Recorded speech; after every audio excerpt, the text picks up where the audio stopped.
Mari kita tunduk kepala dan menyerahkan seluruh hidup kita untuk mendengarkan firman Tuhan. Damai sejahtera Allah yang melampaui segala akal akan memelihara hati dan pikiranmu dalam Kristus Yesus. Kita berdoa. Bapa di surga, tidak henti-hentinya kami bersyukur dan berterima kasih oleh karena kasih setia Tuhan yang terus ada dalam kehidupan kami. Walaupun kami beribadah di rumah masing-masing, tetapi Tuhan masih memberi kesempatan kepada kami untuk beribadah di rumah-Mu dan di tempat kami masing-masing. Terima kasih Bapa di surga. Pada kesempatan ini kami ingin membaca dan merenungkan firman-Mu. Kiranya Tuhan memberkati kami supaya kami boleh mengerti dan memahami apa yang Kau kehendaki melalui firman Tuhan ini. Berbicaralah kepada kami Tuhan, karena kami siap mendengarkan sabda-Mu. Dalam nama Yesus kami berdoa. Amin.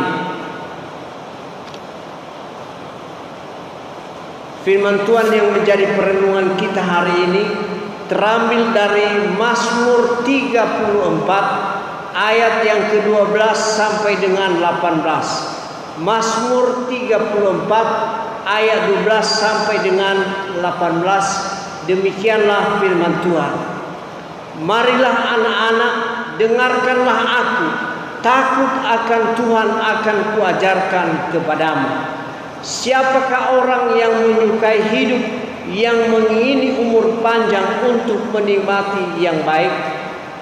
Jagalah lidahmu terhadap yang jahat dan bibirmu terhadap ucapan-ucapan yang menipu. Jauhilah yang jahat dan lakukanlah yang baik. Carilah perdamaian dan berusahalah mendapatkannya. Mata Tuhan tertuju kepada orang-orang benar dan telinganya kepada teriak mereka minta tolong. Wajah Tuhan menentang orang-orang yang berbuat jahat untuk melenyapkan ingatan kepada mereka dari muka bumi.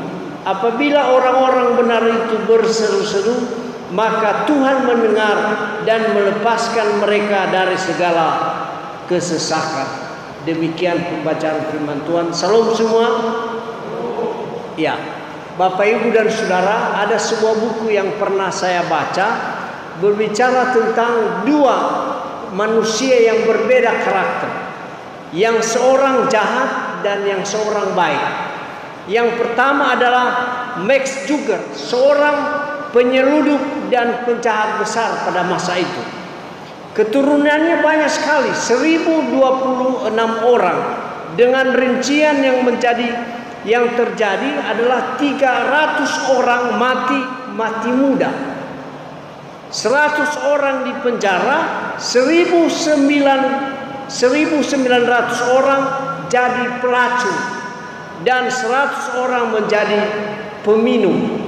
Itu keturunan dari Max Juger ini. Yang kedua adalah Dr. Jonathan Edwards, seorang yang baik yang mengikuti jalan Tuhan pada masa itu. Keturunannya tidak sebanyak keturunan Max Juger. Dia mempunyai keturunan hanya 729 orang. Terdiri dari 300 orang pengkhotbah, 65 profesor, 13 orang penulis, 3 orang pejabat pemerintah, dan 1 wakil presiden AS yang ketiga pada masa itu, yang bernama Aaron Burr Jr., yang berpasangan dengan Thomas Jefferson pada tahun 1801 sampai dengan 1805. Coba bayangkan ada wakil presiden keturunannya. Apa yang ingin saya sampaikan melalui firman Tuhan ini, ilustrasi ini. Pertama, orang yang berjalan dalam jalan Tuhan, dia, anak-anaknya dan keturunannya diberkati oleh Tuhan. Kedua, orang yang tidak benar di hadapan Tuhan pasti akan dikutuk. Firman Tuhan dalam Mazmur 37 ayat 1 sampai 3 berkata begini. Dari Daud, janganlah marah karena orang-orang berbuat jahat, jangan iri hati kepada orang yang berbuat curang, sebab mereka segera lisu seperti rumput dan layu seperti tumbuh-tumbuhan hijau. Percayalah kepada Tuhan dan lakukan yang baik, diamlah di negeri dan berlakulah setia.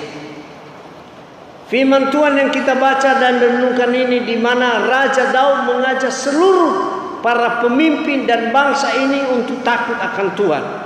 Ya, dalam firman Tuhan yang kita baca tadi, pengertian takut akan Tuhan yang dimaksud firman Tuhan ini ialah, pertama, takut akan Tuhan itu artinya bukan seperti kita takut kepada binatang buas seperti singa, harimau, ular, atau seperti takut ketika berada dalam kegelapan, atau seperti pembantu takut pada tuannya. Kalau dulu kita di kampung sering ditakuti dengan ija polisi, kalau udah ketemu polisi langsung lari. Ya, itulah, itu ketakutan, bukan itu maksudnya. Takut akan Tuhan yang dimaksud ialah sikap hormat dan tunduk kepada Tuhan, atau melakukan perintah Tuhan dan menjauhi larangannya. Orang yang takut akan Tuhan, dia akan melayani dengan setulus hati dan sungguh-sungguh. Orang yang takut akan Tuhan adalah ia akan bekerja dengan sungguh-sungguh, apapun pekerjaan yang halal, dia akan melakukannya. Suami atau istri yang takut akan Tuhan, dia tidak akan berselingkuh. Orang yang takut akan Tuhan pasti ia diberkati oleh Tuhan. Yang menjadi pertanyaan kita, bagaimanakah seharusnya orang-orang yang berjalan dalam jalan Tuhan sesuai dengan firman Tuhan yang kita baca tadi? Ada 3 hal. Yang pertama, menjaga perkataan dalam ayat 14. Salah satu permasalahan yang sedang terjadi di dunia akhir ini adalah banyak orang cenderung lebih suka berbicara daripada mendengar. Sedikit-sedikit melakukan protes atau demo, sedikit-sedikit berkomentar, sedikit-sedikit berdebat, sedikit-sedikit mengkritik, sedikit-sedikit mencela, memaki dan berkata kasar tanpa memperdulikan perasaan orang lain. Intinya orang lebih senang berbicara tanpa mau belajar untuk mendengar orang lain. Firman Tuhan yang dikatakan Salomo dalam Amsal 18 ayat 21 mengatakan, hidup dan mati dikuasai oleh lidah. Siapa suka menggemakannya akan memakan buahnya. Sehingga ada orang mengartikan panca indera itu sebagai berikut.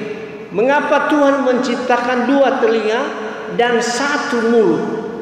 Artinya supaya manusia itu banyak mendengar daripada berkata-kata, bukan sebaliknya, banyak berkata-kata dan tidak mau mendengarkan orang lain. Mungkin kita tidak mencuri, tidak membunuh, atau tidak berzina dan lain-lain, tetapi melalui perkataan kita bisa mengutuk dan mengucapkan kata-kata yang tidak baik kepada orang lain. Yakobus pasal 3 ayat 9 sampai 10 mengatakan, dengan lidah kita memuji Tuhan Bapa kita, dan dengan lidah kita mengutuk manusia yang diciptakan menurut rupa Allah. Dari mulut yang satu keluar berkat dan kutuk. Hal ini saudara-saudaraku tidak boleh demikian.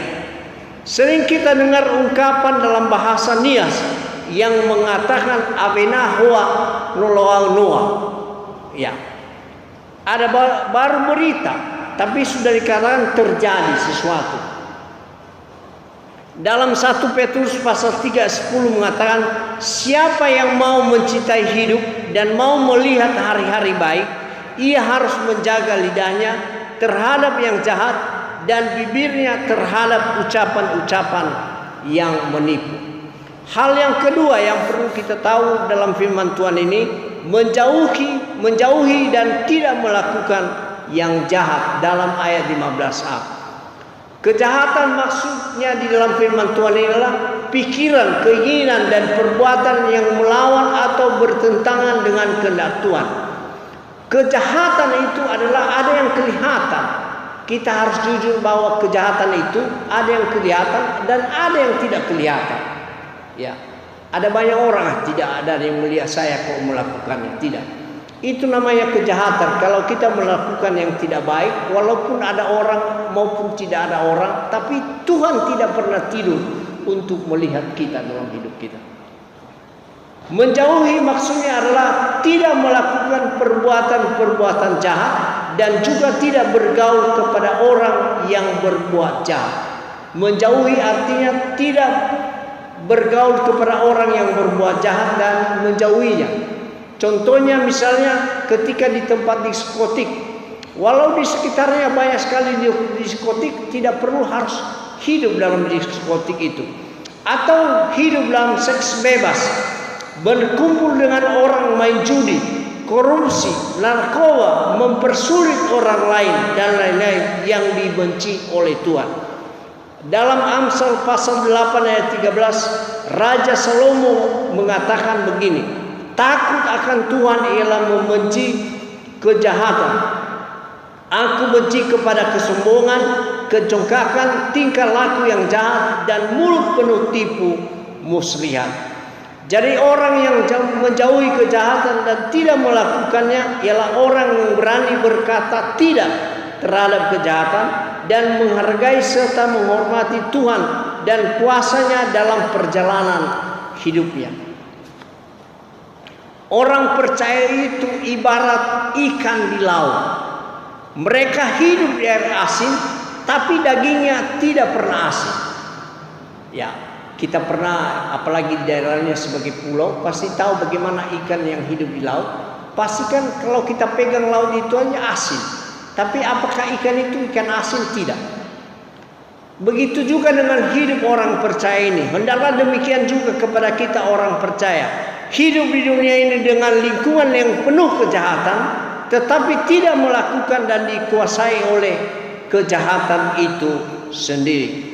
Yang ketiga dalam firman Tuhan ini, menjadi seorang pembawa damai. Menjadi seorang pembawa damai. Dalam ayat 15b. Dalam damai dalam bahasa Yunani eirene atau shalom dalam Ibrani. Shalom artinya damai sejahtera atau hubungan yang harmonis dengan Tuhan dan sesama manusia. Yesus berkata dalam Lukas pasal 24 ayat 36b, damai sejahtera bagi kamu. Bagi kita yang sudah mendapatkan damai sejahtera, maka dalam hidup kita wajib membawa damai. Mari kita melakukan kebaikan dengan membawa damai dalam kondisi dan situasi apapun. Sebagai orang percaya kepada Tuhan Yesus atau orang Kristen, mari kita berdamai dengan diri sendiri dan dalam hidup kita, mari menjadi pembawa damai di mana kita berada, baik di tengah-tengah keluarga, di gereja, di lingkungan pekerjaan dan lingkungan kita berada. Saya yakin belum pernah kita temukan ya. Kalau ada orang yang pernah berkata begini, lihat ada lagi orang itu datang, pasti kita ribut kalau dia datang. Coba tidak ada, maka tidak ada keributan. Ya, artinya dia mau mengatakan bahwa bagaimana kita ini membawa damai. Malah ketika kita hadir di tengah-tengah mereka, merasa sejuk dalam kehidupannya. Apa yang menjadi bagian kita melalui firman Tuhan ini? Setiap manusia, apalagi orang percaya, pasti ingin hidup dengan baik dan diberkati Tuhan dalam dunia ini, walaupun sifatnya sementara. Artinya hidup kita ini tidak selama-lamanya dalam dunia ini. Untuk itu mari kita berjalanlah dalam jalan Tuhan. Orang yang berjalan dalam jalan Tuhan terbukti dalam sikap dan kehidupannya yang terus melakukan yang baik dengan menjaga perkataan dengan baik dan menjauhi kejahatan. Ada ungkapan yang mengatakan begini, mulutmu adalah harimaumu. Ya. Orang-orang benar itu proaktif untuk berbuat baik dan mencari kedamaian. Orang yang berjalan dalam jalan Tuhan, ia akan menerima berkat blessing sesuai dengan firman Tuhan. Yang pertama, memiliki hidup. Yang kedua, mendapatkan umur panjang dalam arti secara kuantitas dan kualitas. Bukan hanya pernah panjang sekali umurnya ini, tidak sampai ratusan tahun, tidak, bukan. Tapi kualitas apa yang perlu kita lakukan selama kita masih hidup dan berbuat baik. Yang ketiga, menikmati yang baik. Orang yang berjalan jalan Tuhan bukan berarti tanpa masalah. Pencobaan, penderitaan, dan pergumulan di setiap area kehidupan. Mari memilih jalan yang benar, yakni jalan yang penuh dengan berkat dan kebahagiaan. Dengan paling tidak melakukan 3 hal sederhana yang tadi saya sampaikan. Sekalipun mungkin jalan itu terlihat sempit, terlihat penuh dengan kerikil tajam, tetapi berkat yang menyertainya tidak dapat dibandingkan dengan apapun. Ingat, firman Tuhan katakan, mata Tuhan tertuju kepada orang benar. Artinya di tengah kesulitan yang kita alami sekarang, secara khusus pada masa pandemi COVID-19 ini, Tuhan pasti ada bersama dengan kita. Amin. Orang yang berjalan dalam jalan Tuhan, maka rumah tangganya diberkati Tuhan, pekerjaan dan seluruh aktivitasnya yang baik diberkati Tuhan. Untuk itu mari kita terus berjalan dalam jalan Tuhan dalam kehidupan kita setiap hari. Sebagai ayat hafalan saya akan membaca 2 kali bagi kita dan kita sama-sama setelah itu. Jauhilah yang jahat dan lakukanlah yang baik. Carilah perdamaian dan berusahalah mendapatkan. Dalam Mazmur 34 ayat 15. Jauhilah yang jahat dan lakukanlah yang baik. Carilah perdamaian dan berusahalah mendapatkannya. Kita sama-sama. Jauhilah yang jahat dan lakukanlah yang baik. Carilah perdamaian dan berusahalah mendapatkannya. Amin. Kita berdoa. Tuhan Yesus, terima kasih kami telah mendengarkan Engkau lagi berbicara kepada kami. Hamba-Mu telah selesai berbicara, tapi Roh Kudus Tuhan yang terus mengingatkan kami supaya kami tetap berjalan jalan Tuhan dalam berbagai kondisi dan situasi yang sedang kami alami sampai saat ini. Biarlah Tuhan terus menyertai kami, karena kami tahu ketika kami berjalan dalam jalan Tuhan, maka Engkau akan memberkati kehidupan kami. Terima kasih Bapa, dalam nama